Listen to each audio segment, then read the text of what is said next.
How y'all doing, good people? Welcome back to the channel. Welcome back to another video. If you're stopping by the channel for the first time, please consider subscribing to my channel. And while you're at it, smash that like button for me. I really would appreciate it. Also, hit that post notification bell so that you're notified every time I upload a new video. Be careful down in the comment section of the videos. A lot of spam, a lot of scammers. I will never ask you to contact me by WhatsApp or Telegram. I also do not invest money for my subscribers, so please be careful. Don't get yourself scammed. If you want up to 12 free stocks, Webull is going to give you up to 12 free stocks when you open a new Webull brokerage account. Put any amount of money in that brokerage account. They're going to give you up to 12 free stocks for just trying out their brokerage app. There's a link down in the description box of the video. Go click on that Webull link. Open up your new Webull brokerage account today. Go get that free stock. Go get that free money. If you open up the Webull account and you want to get a tutorial video from me walking you through how to do the basic things on the brokerage app to start buying your favorite companies, then just send me an email. Let me know you've opened the account, you funded it, and I will send you out that tutorial video. My email address is down in the description box of this video as well. In today's video, we're going to talk about the 3 major threats to our economy in 2024 and how you can prepare yourself. Now, when I talk about these major threats, guys, this is just my opinion. Others out there have their opinion and may have different threats.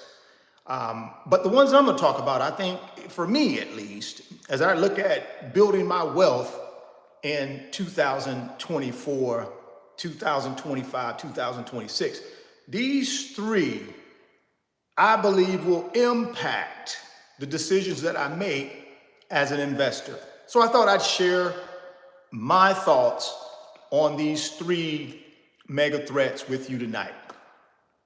The first one is going to be interest rates. Now, if we take this thing back to 2022, interest rates, short-term interest rates, were basically zero. Fed funds rate was basically zero. What is the Fed funds rate? That's the rate banks borrow money from each other. So if I'm Bank A over here and I got a lot of cash, and Bank B over here, they want to borrow money, they can go to the Fed, borrow that money in 2022, at the beginning of 2022, for basically zero.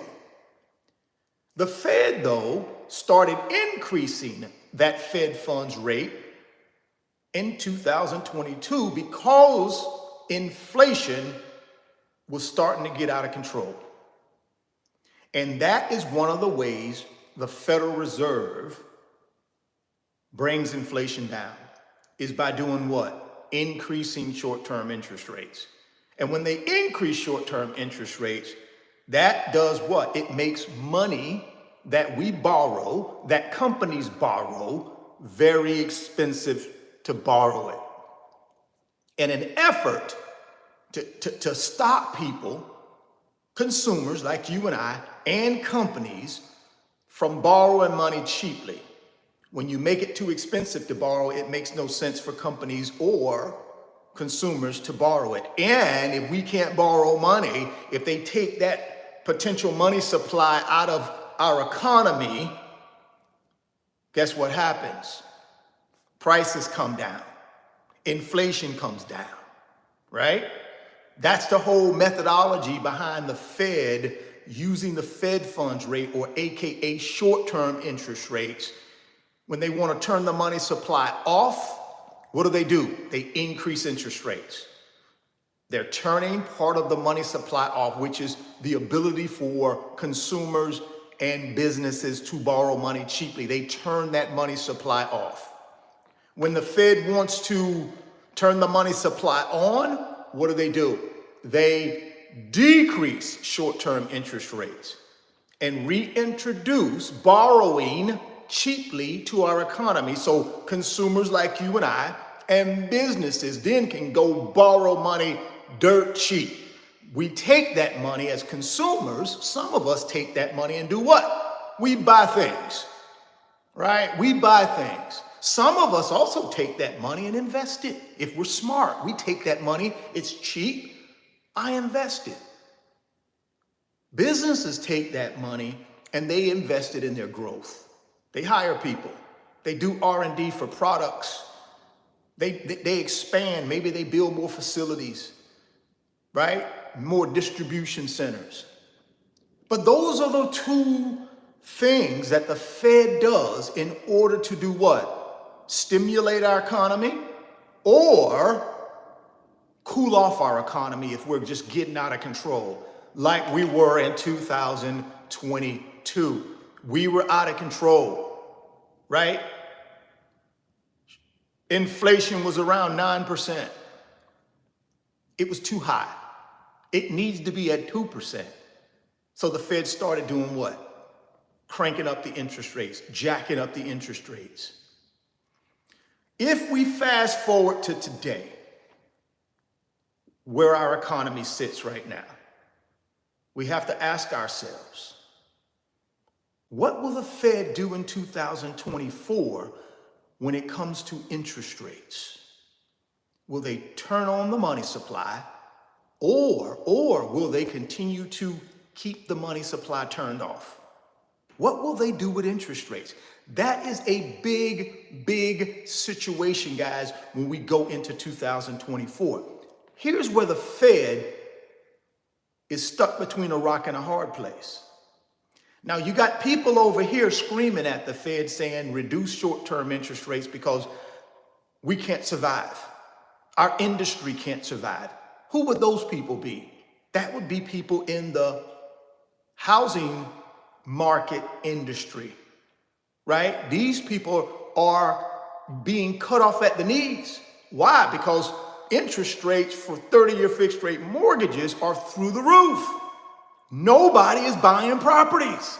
Nobody is buying homes. Nobody's putting their home up for sale and nobody is buying, at least not the broader consumer. Now, of course, you got the 1% out there. You got foreign buyers and you got major corporations that are buying single family homes and multifamily homes. You got those people, but that's not the broader consumer. The broader consumer are people like you and I. We're not buying because we can't afford to buy. Interest rates are too high. We can't afford the monthly payment. That's a threat to our economy in 2024 because the housing market makes up a really big piece of our economy, guys. So the Fed is stuck between a rock and a hard place. If they don't reduce, they're going to have a problem on their hand with the housing market and all of the industries that support the housing market, right? Real estate agents, brokers, mortgage origination brokers, and every industry that supports the housing market is suffering right now because of low activity, no home sales. So that's a threat. The Fed knows that's a threat to our economy in 2024, and that's something we may need to do something about ASAP. So what is the alternative? The alternative is the Fed can start reducing short-term interest rates. They can, but they got to be careful because if they reduce them too fast, what's going to happen is it's going to trigger demand. And if our supply is not ready to meet that challenge of that demand that's going to unleash itself when they start reducing short-term interest rates, guess what's going to happen to the economy? It's going to get out of control again. It's going to get overheated again, which will do what? Run inflation back up, which is not what the Fed wants to have happen, right? So the Fed is in like I said, they're stuck between a rock and a hard place. Do we stimulate the economy so that the housing market can survive? Or do we keep rates higher for longer to make sure we keep inflation under control? That's the balancing act, right? That's what the Fed has to deal with in 24. That's what they're dealing with right now. Now, for the last 4 months, what has the Fed done? They've not increased rates. So they're starting to listen to these folks over here in these industries that are suffering because of high interest rates. They're starting to listen to those folks, as well as your one percenters are starting to say, okay, enough is enough, Fed. All right, we're good. For 4 months in a row, inflation is still coming down. Without you jacking rates, we should be done with rate hikes, right? The Fed has pressure on them, guys. But really, what is their main mandate? Price stability. That's the Fed's main job in our economy, is to make sure our basic essentials that everyone needs to live is priced affordably. It's price stability. That's their main task, is to make sure our economy provides price stability so everybody has the equal right to be able to purchase the basic necessities they need to live. And right now, a lot of Americans can't. They can't, right? There are a lot of Americans that cannot afford the basic things they need to live. So the Fed has a big job, and interest rates is the #1 mega threat, right? And I told you on both sides what could happen if they don't reduce rates and they keep them higher for longer. We got the housing market is going to suffer, guys. We already got low inventory in the housing market. That's keeping prices high, right? So prices are high, coupled with sky high interest rates. That's a recipe for disaster if it's prolonged. It's a recipe for disaster, right? And the Fed know that because people are screaming at them, telling them that. But again, like I said, hey, if you reduce too fast, too quick, you run the risk of running prices back up again. That includes the housing market. There's a lot of pent-up demand over here on the housing market, guys. And people are just waiting for interest rates to come down so that they can get back in the game. And if you move those rates down too fast, with the limited supply that we have, right, we're gonna be right back in the same pickle we were in when they started increasing rates. We're gonna be right back in the same boat because we're not gonna have enough demand to meet the supply. We're not gonna have enough supply to meet the demand in the housing market. We're not gonna have it. Not if they drastically reduce rates. So I think they're gonna keep rates higher for longer. What do I mean by that? I think they will wait until around May of next year to kind of see what will the economy do? What will inflation do if we don't increase rates? Now, we're not going to lower them yet. We just won't increase them anymore. But let's give ourselves 9 months to see what the economy will do. How will the economy react with us not increasing short-term interest rates for 9 months? Remember, they've already been 4 months. December will be 5 months. And then you got January, February, March, April. That'll be 9 months. They can wait and see how the economy does with them not increasing. That doesn't mean they're going to lower anything. It's just they won't increase them anymore. Now, the Fed will be meeting next week, I believe. They're going to be meeting. And they're going to decide if they stay in a pause status, not increase rates, or should they increase it. The Fed chair has already said in subsequent meetings that, hey, they still reserve the right to bump rates if they feel they need to. So they're not saying unequivocally, without a doubt, we'll never bump again. He didn't say that. He just said right now we're in a wait and see posture. We want to see what the economy is going to do, where the rates stand today. But we always reserve the right, if we feel necessary, to increase them if we don't like the data that we see. I still think that's code for we're not going to increase rates anymore. I don't think you'll see that anymore. That's my opinion. But interest rates is your first major, mega threat, guys, to our economy in 2024. And what the Fed does with interest rates will dictate what happens in the economy in 2024. That's my opinion.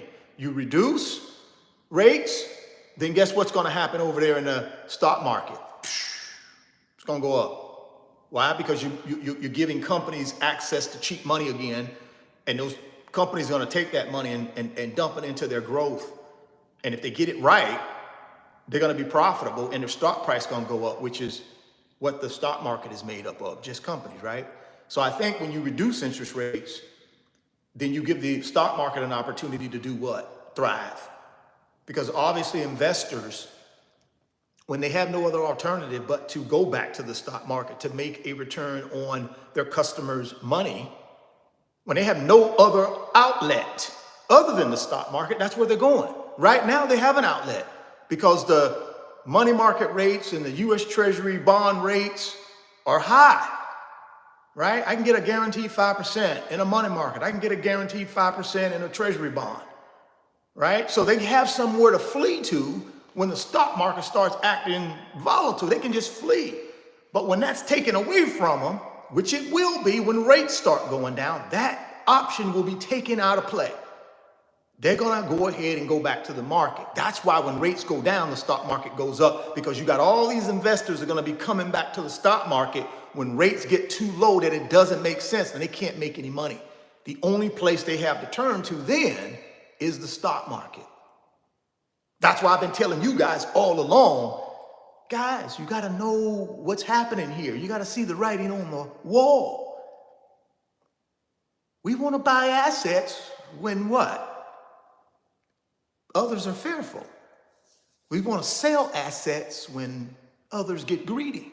Right now, your major 75% of investors who make up the stock market, right? 75% are hedge funds, billionaire investors, and institutional investors. See, that's 75% of the stock market activity by those three groups.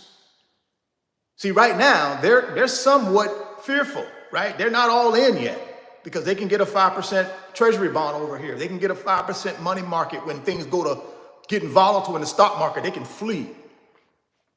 But when that's taken away from them, guys, and I think it'll be taken away from them in May, or at least it'll start being taken away from them in May of 2024 when the Fed start reducing short-term interest rates.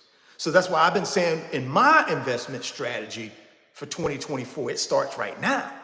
My thing is before they start reducing rates, while I can still get ahead of the game, all of these institutional investors are not ready to fully get back in yet. And we can still find some deals out there in blue chip stocks or blue chip ETFs, blue chip index funds. Now is the time to be stockpiling for my strategy. I'm going to be stockpiling now from December to May. Because once May hits, in my opinion, the Fed is going to start reducing them rates. And when they start reducing them rates, mayhem's going to take place in the stock market. Because you're going to see that 75% of stock market activity, investor activity flow back in. It's going to start flowing back in. And I want to already be in there. Because when that starts flowing back in, all the rest of the retail investors are going to want to jump on the bandwagon. Because see, that's how most retail investors invest, right? They don't move until somebody tells them to move who they believe is credible. So somebody going to get on TV on one of these propaganda stations and say, okay, retail investors, it's time. It's time for you to go back into the stock market. See, that's when most retail investors move, which is, in my opinion, the wrong time to move. They want you to sell when you should be buying. They want you to buy when you really should be selling. But if you follow what's going on with interest rates, you'll know exactly when to buy and you'll know exactly when to sell. That's the whole point of me telling you this. So that's your number one mega threat for 24's economy is interest rates. The second mega threat is jobs. That's right, guys. Jobs are going to be a big mega threat in 2024. And I'm going to tell you why. So back in January 2022, when Fed started jacking up rates to cool off the economy, right? People were feeling pretty good coming out of the pandemic, reopening up the country, jobs started being open again, people started filling those jobs, everything was doing fantastic. Economy adding 400,000 jobs a month. But what happened during that time where all of these jobs were being added to the economy, that gave the American consumer an option to be able to start making good wages again. Remember, a lot of people lost their jobs during the pandemic years, especially in the service industry, right? Like 40% of the people in the service industry lost their jobs. So once we came out of the pandemic and fully opened the country back up, guess what happened? The service industry came back. And guess what? Woo, they started hiring a whole bunch of folks. And then a whole bunch of folks got jobs and good wages and started to spend that money. So the Fed said to themselves, hey, we're increasing short-term interest rates, but that's not good enough. It's not bringing inflation down fast enough. And the reason it wasn't bringing inflation down fast enough, two reasons. Number one is people still had pandemic savings, right? During the pandemic years, people were saving money. They were getting stimulus checks. They were getting PPP money. They were getting all kind of either free money or heavily discounted loan rates to borrow money through SBA. People were getting money left and right. So they saved that money. A lot of them didn't spend it. They saved it. They saved that money. And then what happened was once we got out of the clear, country reopened, these people got jobs, plus they had their savings, they went to town. They went to town. All that pent up frustration for 2 years. People were like, well, we reopen now. I'm finna travel. I'm finna buy stuff. I'm just finna live my best life. And you got to understand back then, tail end of what? All of 21, people were doing what? They were able to go out and get car loans, cheap money, just the prices hadn't started skyrocketing quite yet. They were starting to come up, but people were going out buying, just doing everything, living their best life. Living their best life. Good pandemic savings, and now I got a job. Because why? Service industry opened back up. That was really the biggest industry that was hurt by the pandemic was the service industry. In most cases, right? So when that cleared itself up, late, mid 2021, people started buying. People started spending.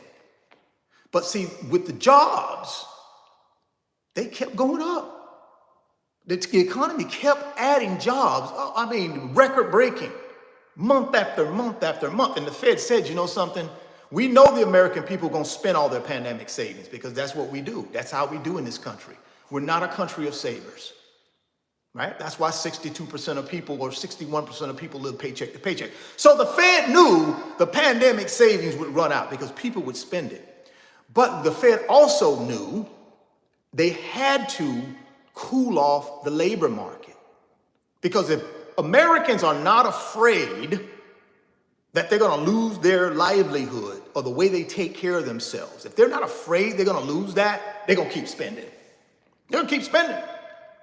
And the Fed knew that. The Fed said, we cannot get inflation down if there is 2 job openings for every candidate. We can't do that.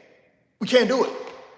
Plus, we got to continue to jack rates to make companies feel some financial pressure as well. Because a lot of these companies, like I told y'all before, they take that cheap money and they hire people to expand, to do R&D, to grow their company, right? They take that cheap money and they hire people. Since it ain't cheap anymore, they have, at some point, the Fed knew they would have to stop hiring. Now, what we did not, what the Fed, I believe, did not take in count was The service industry, right? They didn't take into account the service industry and the resilience of the American people around spending. That's the reason inflation stayed so high for so long. But the Fed wasn't deterred. They kept jacking rates. And eventually what happened in the jobs, the job market or the labor market? Guess what it started doing? About midway through 2023, it started softening. And as of the last jobs report, which was October, now we got a jobs report coming out for November, I believe on this Friday, but the last one we had was October. Expectations was that the economy would add 170,000 new jobs. You got to understand, guys, in the beginning of 23, it was adding 400,000 jobs a month. So the expectation now, 11 months, 10 months through the year, was it would add 170. Guess what? It beat expectations. The economy only added 150,000 new jobs. Guess what?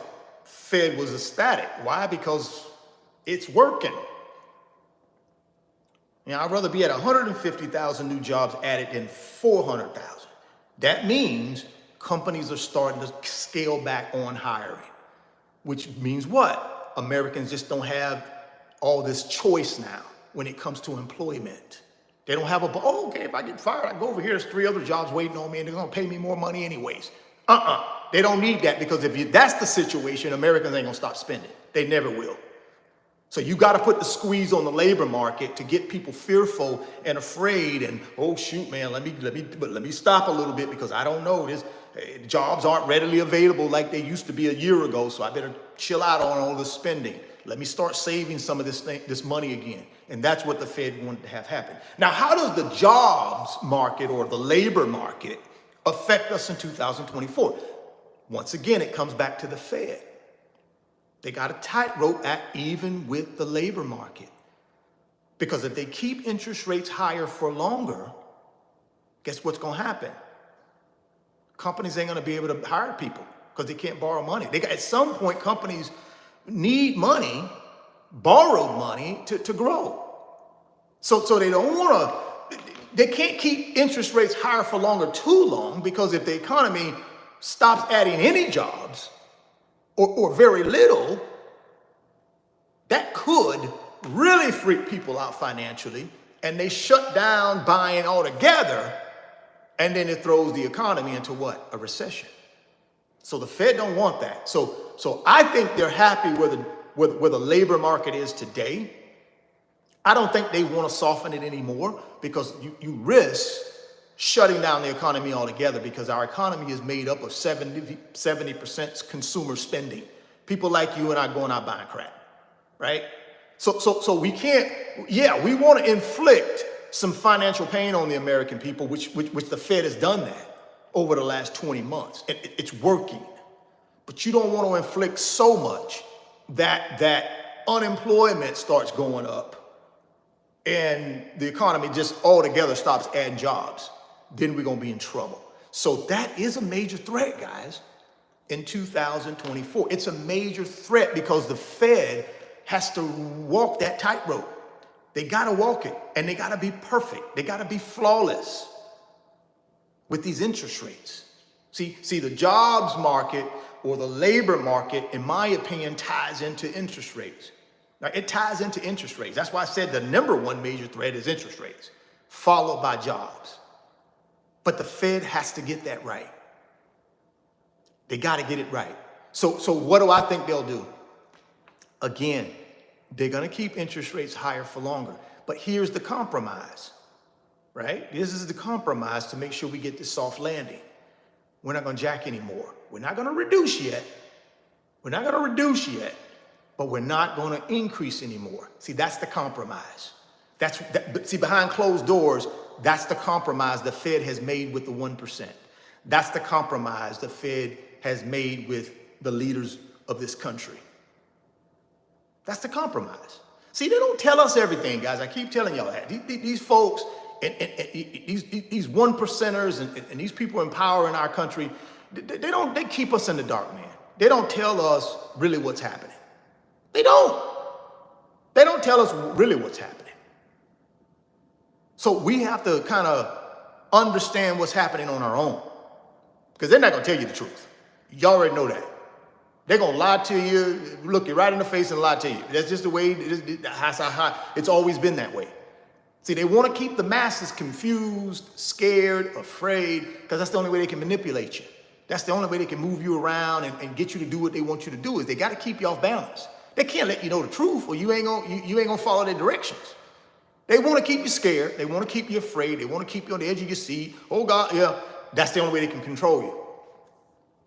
It's a successful tactic. They've used it for years, and it works. So they continue to do it. But you got to be smarter than that. You got to understand what's happening with interest rates, with the labor market, or jobs. Jobs have tightened up, guys. You go back and look at the job statistics, how many jobs were being added to the economy back in January of 2023, and you look at what it's doing today. I'm telling you, it's soft. But we don't need it to be any more softer. Or the Fed knows they risk throwing us into a recession. And a lot of people might say, what do you mean recession? There you go, throwing that word recession around again. There's no recession. Listen, man, I know the third quarter numbers came in humongous, but I keep telling y'all that's reflective of the top 20% of the wealthiest people in this country in foreign investment and stuff like that. That ain't got nothing to do with the masses, the 99%ers. I already told you, we don't have any personal savings. We don't. And this notion of, oh golly, I got a 3% raise. Well, that's great, but inflation is 4%. So that raise didn't even keep up with inflation. Core inflation is 4%. So if you got a 3% raise or a 4% raise, you just broke even, right? So you got to understand, jobs are critical, right? We got to have jobs. We don't need too many job openings, right? But we got to have job openings. We got to have a happy medium there. And the Fed is, again, tightrope act. That's the reason why they're saying, okay, no more, they didn't say no more rate hikes, but basically not raising rates in the last 4 months. And I think it'll be 5 months when they meet next week. They won't raise rates. Then you're going to have 5 months worth of no rate hikes. That's telling you right there what they're doing. They're telling you we're pleased with the 5.5% Fed funds rate we have currently. That has done what we needed to do. Look what happened to the job market, right? Look what has happened with inflation. There you go. So they're good there. They are good with where rates are today. They're not going to increase them anymore. What they will do is keep them at the 5.5% for longer. And I've already told you why they're going to do that. They cannot risk inflation popping its head back out of the sand. They can't risk it, right? They can't risk a reversal in inflation. They can't do it. So they're going to keep rates high for longer, just like the Fed chair has been saying for the last 2-3 meetings. We're going to keep rates higher for longer. Now, the third major threat is inflation, right? That's the third major threat, mega threat to 2024. The threat is what? Inflation goes back up. And if that happens, we're in trouble. We're going to be in trouble. We're going to be in trouble because, like I've already told you, Americans don't have any personal savings. And if inflation goes back up, guess what's going to happen with interest rates? The Fed going to keep jacking them. No stock market activity. It's going to go down, right? Instead of it going up with reduction in rates, if rates go back up, stock market dead, right? But is that a bad thing for some of us that are in a position where we're trying to build wealth over the next 3 years, 5 years, 7 years, 10 years? No, that's not a bad thing for us. I mean, it's a bad thing for people who are already in the enjoyment stage of wealth, who are saying, hey, I got a lot of my money tied up in the stock market. I'm waiting on this rebound. I'm waiting on this bull market so then I can take it out and go on my merry way. Those people may not be happy. But for people that are trying to build wealth and they can get another year of buying assets heavily discounted because the Fed had to keep jacking interest rates, or not even jack them, just hold them where they're at for longer instead of reducing them in May, they just say, nah, we can't do it. We're gonna have to leave them at the 5.5% until December of 24. That's not good. Not for the stock market, it's not. Not for people who are trying to get their wealth out of the stock market. But for people who are trying to build wealth, that's not a bad deal, because now you got access to discounted blue chip companies, discounted blue chip ETFs and index funds for another good year. So inflation is critical as well. It's a mega threat, right? It could go either way, guys. Right now, it's not even at our target rate. Our target rate is 2%. It's not there yet. And it hasn't been there in a couple of years. It ain't been at 3%. It ain't been at 3% more than, 2%. Probably 2020 was probably the last time it was at 2% or close to 2%. So we're at 4% right now, core inflation, which is what the Fed looks at. They don't really look at headline inflation. Headline inflation is at 3.2%. It's not even at 2%. Core inflation is 4%. So we ain't out of the woods is what I'm saying. It's a threat. It's still a mega threat, inflation, because we ain't out of the woods. Now, it's come down, right? It's come down tremendously, because in June of 2022, headline inflation was over 9%. Core inflation was over 6%. So over the last year and a half, it's come down. It's come down. And that's because of the aggressive rate hikes by the Federal Reserve. The aggressive nature of the rate hikes has really, over time, over the last 20 plus months, just continued to beat down inflation, continue to do what? Beat down Americans when it comes to spending. Just made sure over time they kept dripping on you, and all of a sudden you're soaking wet. When they started dripping on you at the beginning, you were like, oh, a little bit of water on me, that ain't nothing. I'm gonna keep spending. Ain't no financial pain. I'm gonna keep spending. I got my pandemic savings.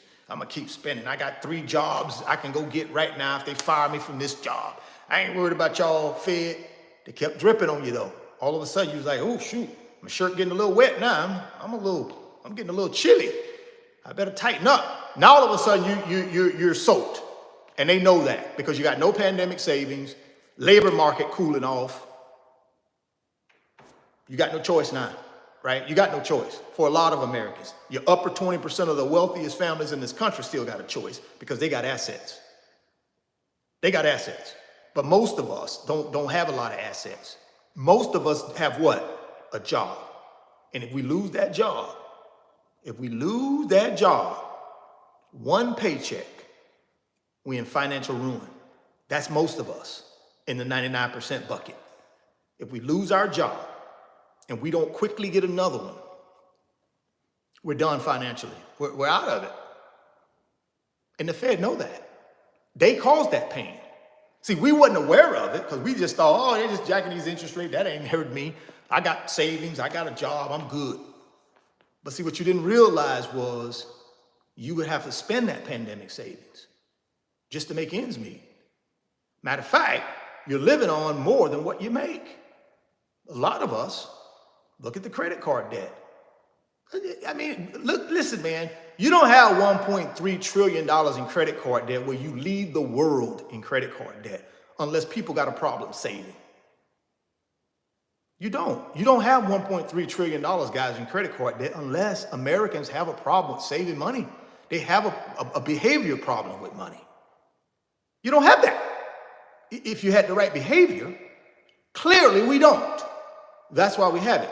You wouldn't have $1.6 trillion in student loan debt if we had the right behavior with money, right? We wouldn't have it. We wouldn't have almost $2 trillion in automobile loan debt. Wouldn't have it. And guess what? Quite a bit of that debt has been brought on in the last couple of years at super high interest rates. A lot of that debt has been brought on, same with credit cards. Credit cards and auto loans, a lot of that debt has been brought on since 2022, right? Somewhere in there. A lot of that debt. at the increased interest rates. I did a video earlier where I was talking about the car market, the automobile car market, dealers, and the headwinds that they're facing right now. See, they're facing some headwinds because they got greedy. And now they got their hands stuck in the cookie jar because they were greedy, and it's come back to bite them. It's coming back to bite them because all them cars they sold to these people with subprime credit at these astronomical interest rates, now that these people done went through their little pandemic savings, and now that the job market is tightened or softened, guess what's happening?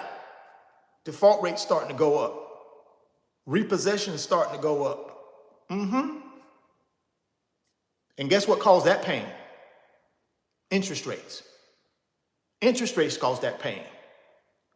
Yeah, that's what happens though. See, that's what happens when you have the ability to go out and buy cars with crazy interest rates, right? There should be a law out here. There should be something that says, hey, here's a cap. We cap these interest rates. But see, not in our country. We don't do that.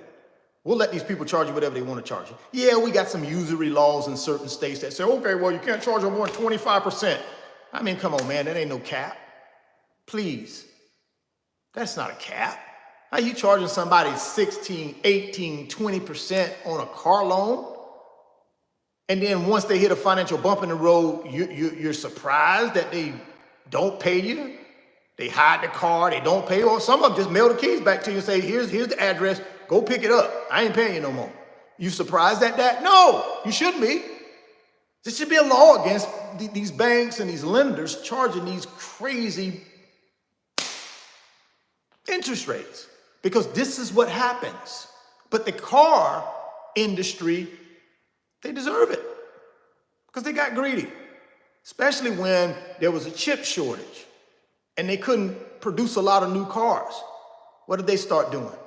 They started marking up the ones they had. Got greedy. They got greedy. Now all of a sudden, people got these cars with these high interest rates, got no money to pay for them. Now all of a sudden, you see in the bank having to go take them all back from these people. And that's going to hurt the car market. It is. So my point is this. Inflation is real. And if it reverses itself and start going back up, it's not a good thing, guys. So the Fed is going to do everything they can to prevent that.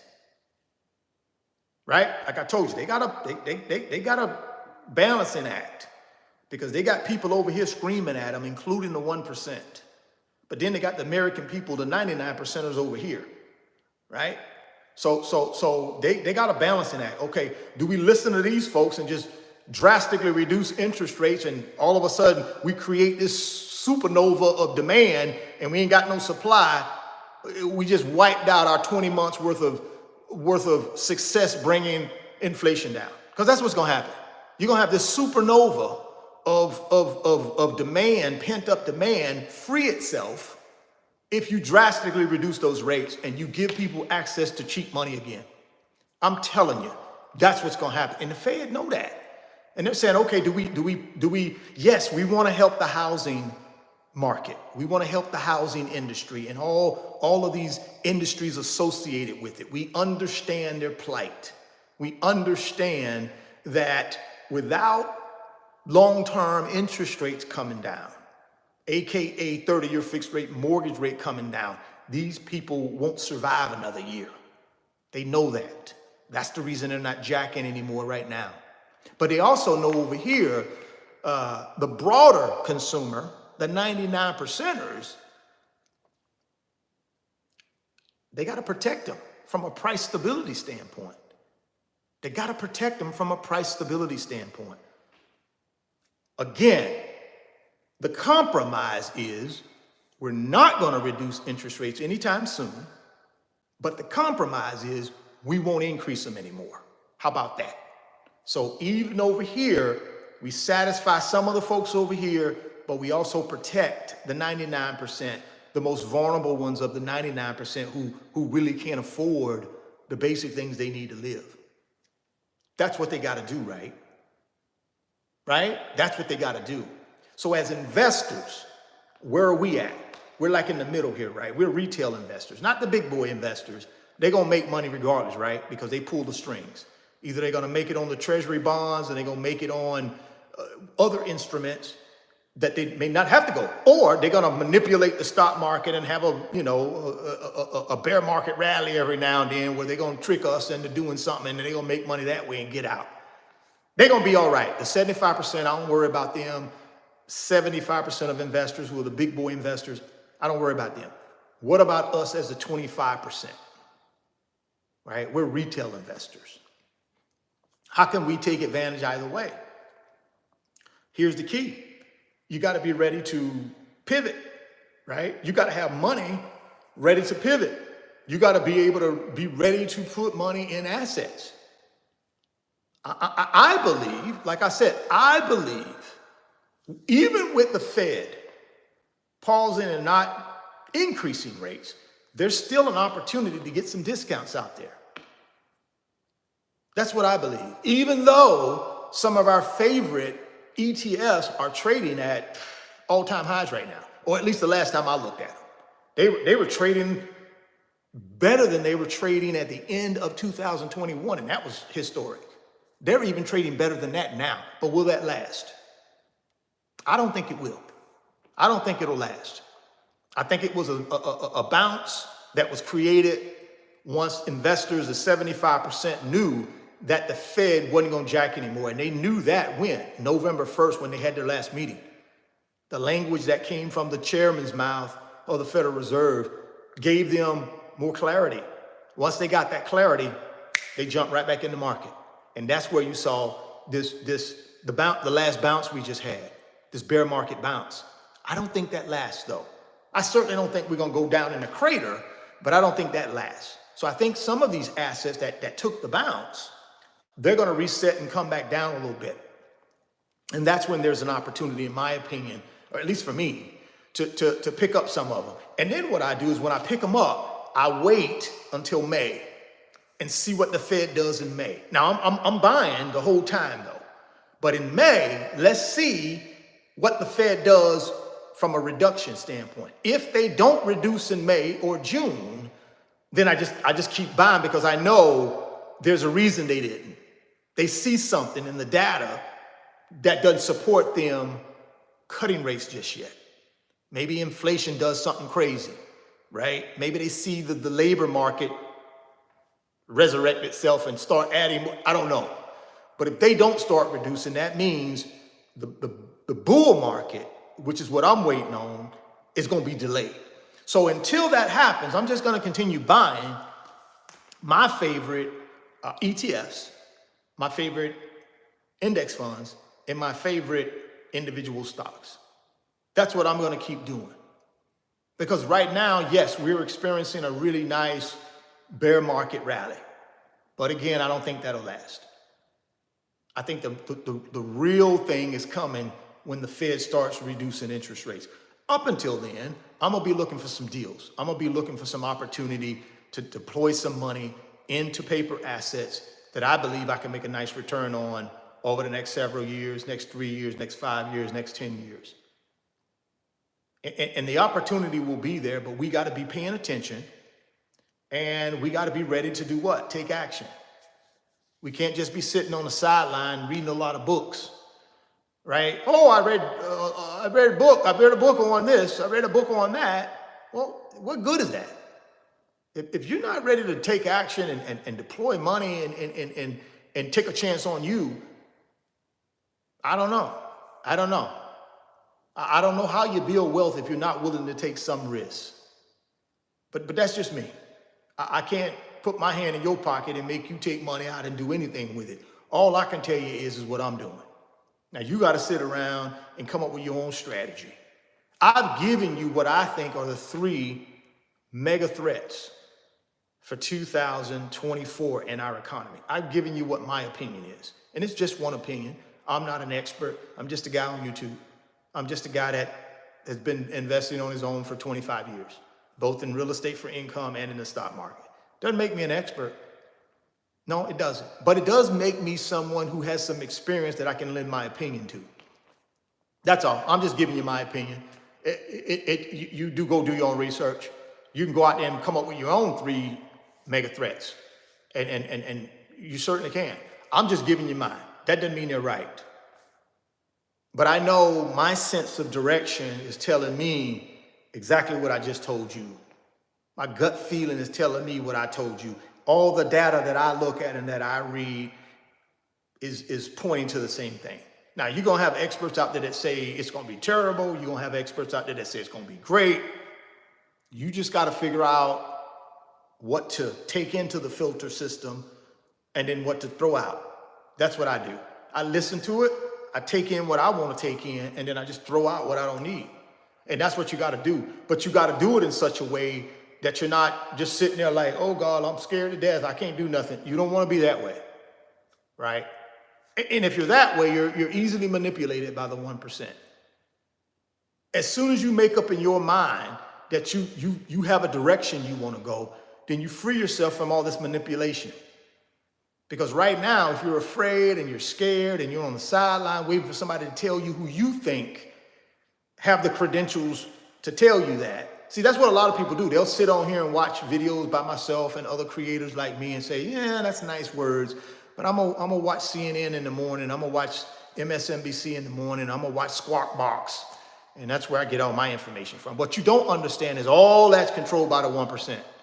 So all that narrative you hear coming from them guys and gals, that's all narrative coming from who own the actual network. Yeah. Who you think paid them? So you think they're gonna just get up there and tell you whatever they want to tell you and get paid whatever they get paid with nobody influencing them to tell you what their agenda is. And they're the ones that pay them. Come on, man. Y'all got to get in the real world and get off this fantasy island world you're living on and get on this real world. That's fantasy island. These people that work at all of these major outlets that are being paid by somebody, they don't get to just get on there and tell y'all whatever they want to, man. Y'all do know that, right? They get on there and tell you exactly what them people tell them to tell you. And it's all manipulation. I've already told y'all how this country works. You got worker bees, and then you got queen bees, right? 99% of the worker bees, it's always been that way. And then you got these queen bees over here that do nothing but sit around and just live comfortable and do whatever they want to do because they got the worker bees over here doing all the work.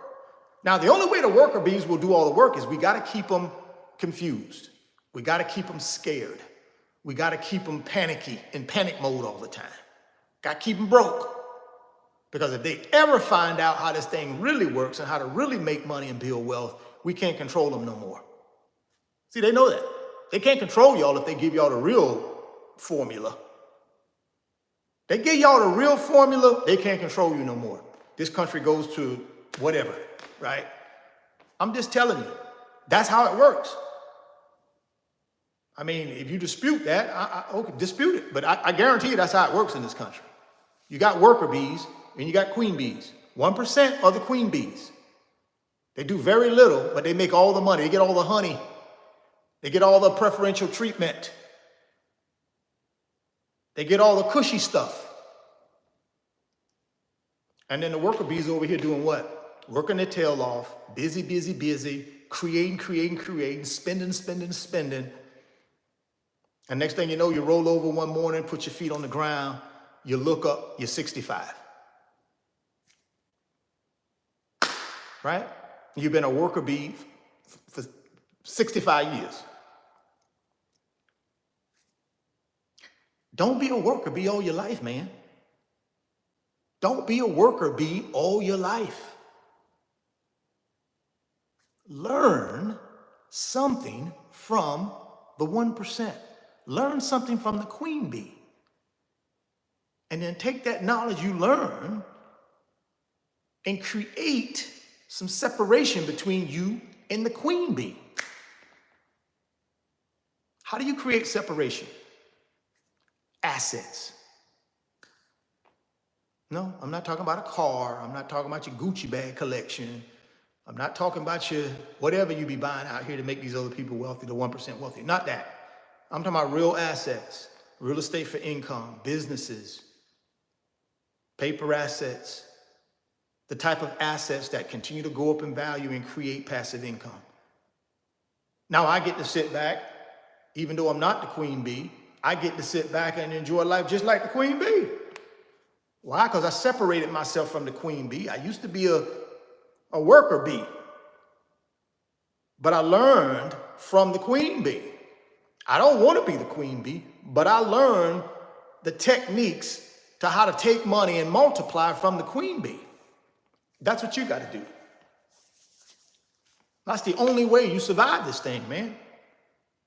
That's the only way you survive this thing. That's the only way you own 100% of your time, or you control 100% of your time. That's the only way you can truly have all of your financial power back. That's the only way. There is no other way.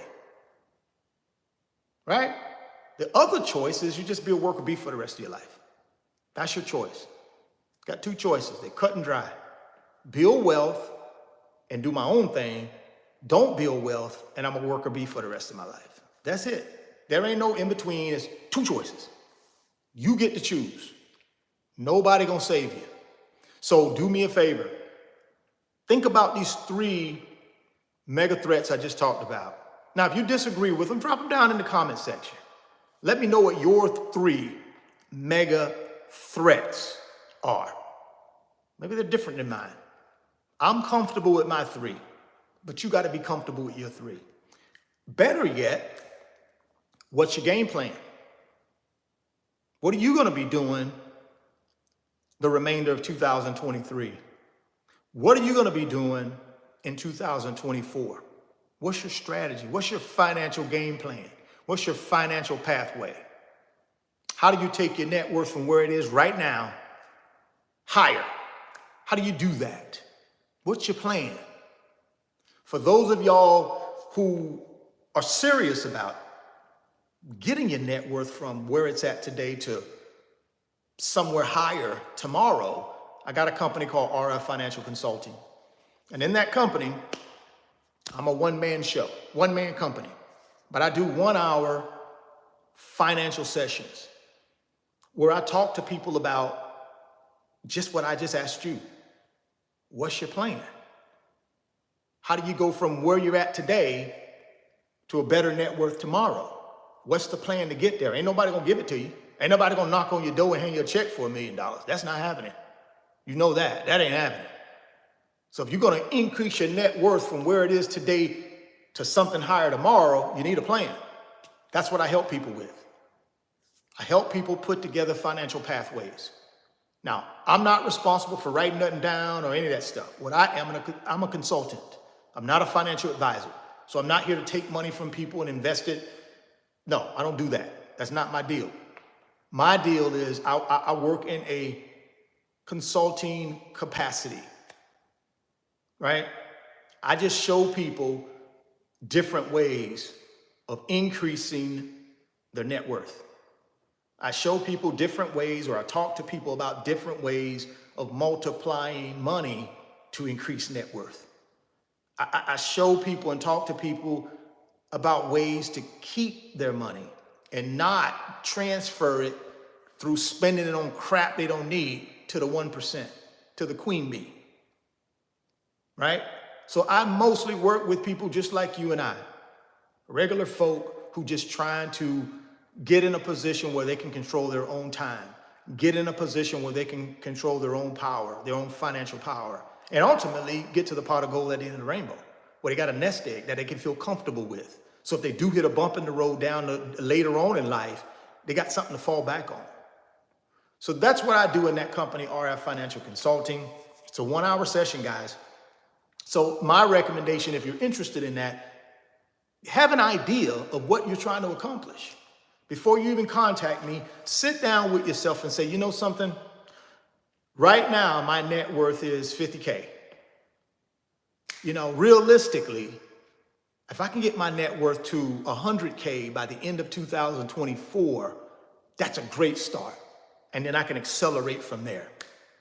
When you're talking about building wealth, guys, we have to introduce some fundamentals, right? You know, when we're talking about increasing our net worth, getting the freedom, and we start putting these goals together, we got to make sure these goals are actionable. Number one, we got to be able to act on it and do stuff, right?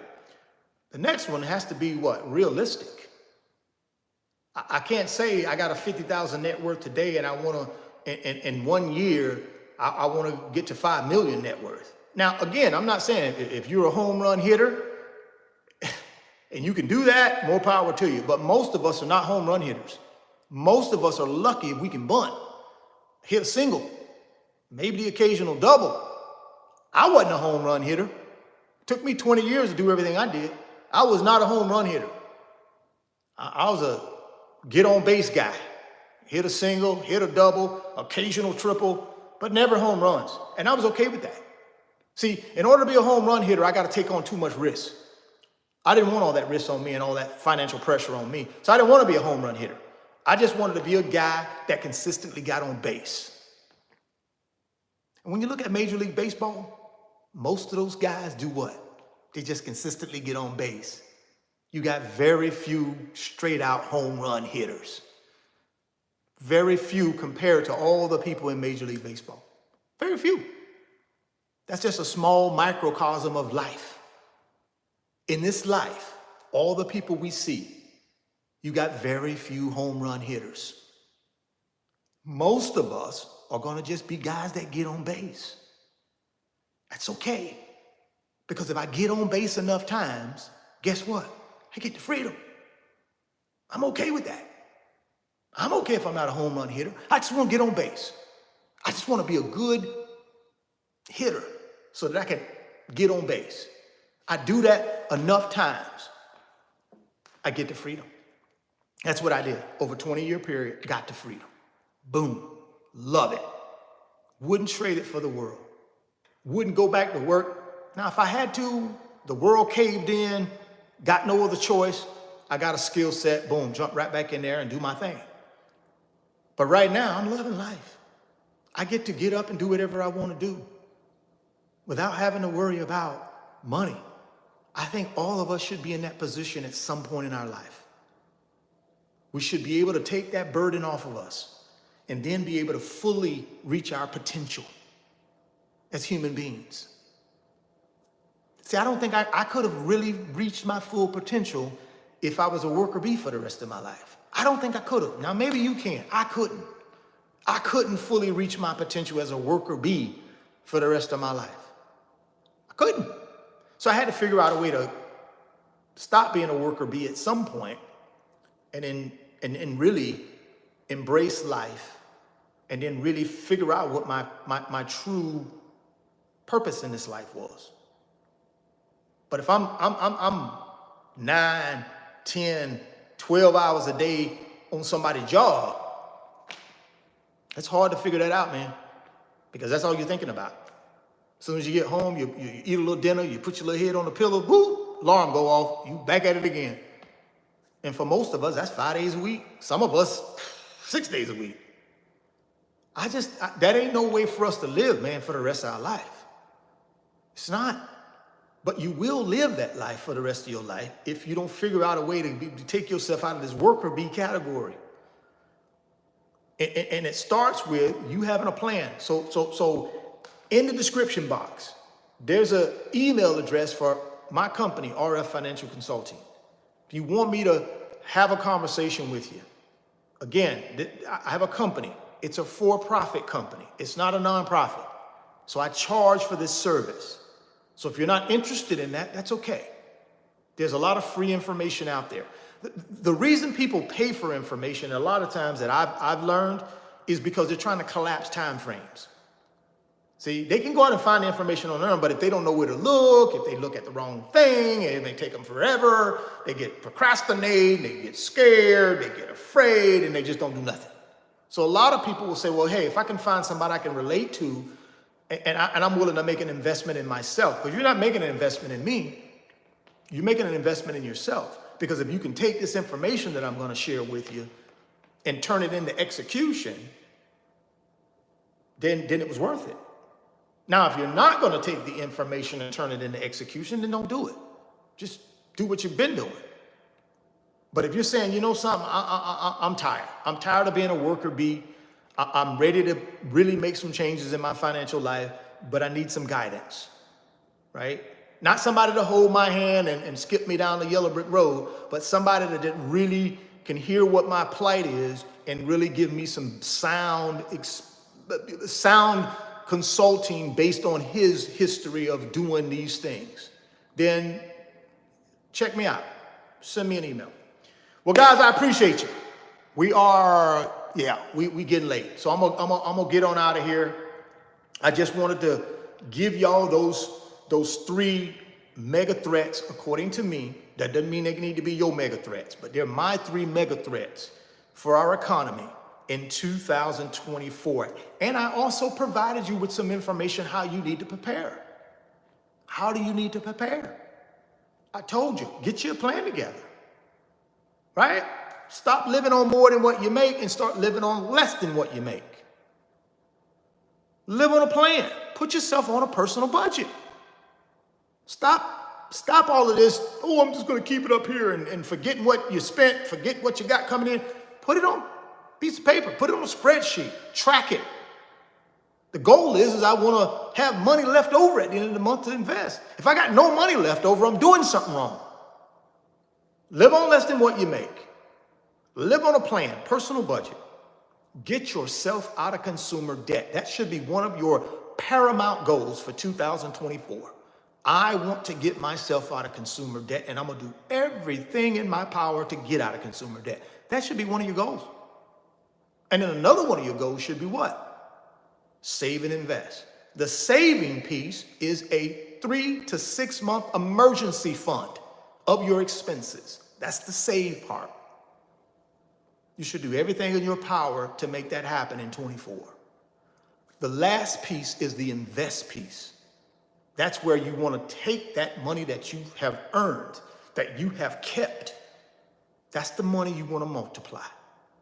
You want to put in something to multiply. Whatever that is, you decide what you want to put it in. I've told you what I'm putting mine in. I'm putting mine in ETFs that track the S&P 500. Index funds that track the S&P 500. And the Magnificent 7 from the S&P 500. Right? That's what I'm putting mine in.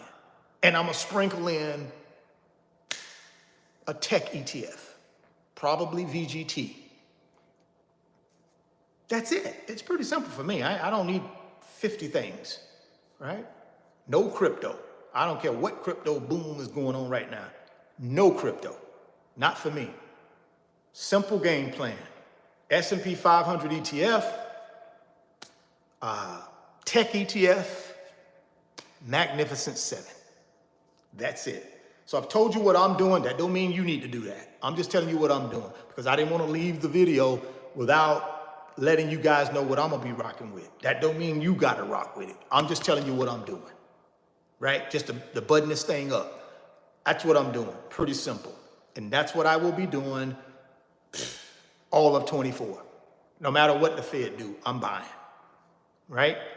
No matter what they do, I'm buying. But it's always good, guys, to have an opinion and have a thought process of what's going to be coming. Here are all the things out there that could happen. Let me try to line them up how I believe they'll happen. This is going to make me a better investor. I'm not going to be as afraid. That's all I'm saying. The more information I have that I can come up with my own game plan gives me more confidence as an investor. The less information I have, the more confused I am, I'm not going to invest anything. I'm just going to sit on the sideline and just watch everybody else who has a plan get wealthy. That's how it goes, right? You got to figure out which bucket you fall in. Prepared and ready to roll and make some money and build wealth and get net worth up, or no plan and just stay in the same position you're in today. You'll be there this time next year. Same position. Those are your 2 buckets. You got to figure out one you want to get into. If you want them 12 free stocks from Webull, guys, click on that link down in the description box. We was going to give you up to 12 free stocks for just trying out the brokerage app. I think I got a disclosure down in the description box of this video. I do get compensated from a referral standpoint from Webull. They do give me compensation for that, but a small compensation when someone signs up for Webull. Just wanted to be clear, because I know some people have a little problem with that. If you don't want to sign up for Webull, guys, don't. It's that simple. They're not paying me to tell you guys to do this up front. They don't pay me. This is not a promotion video for them. It's just, hey, I use it every single day, number one, and I have for almost 3 years.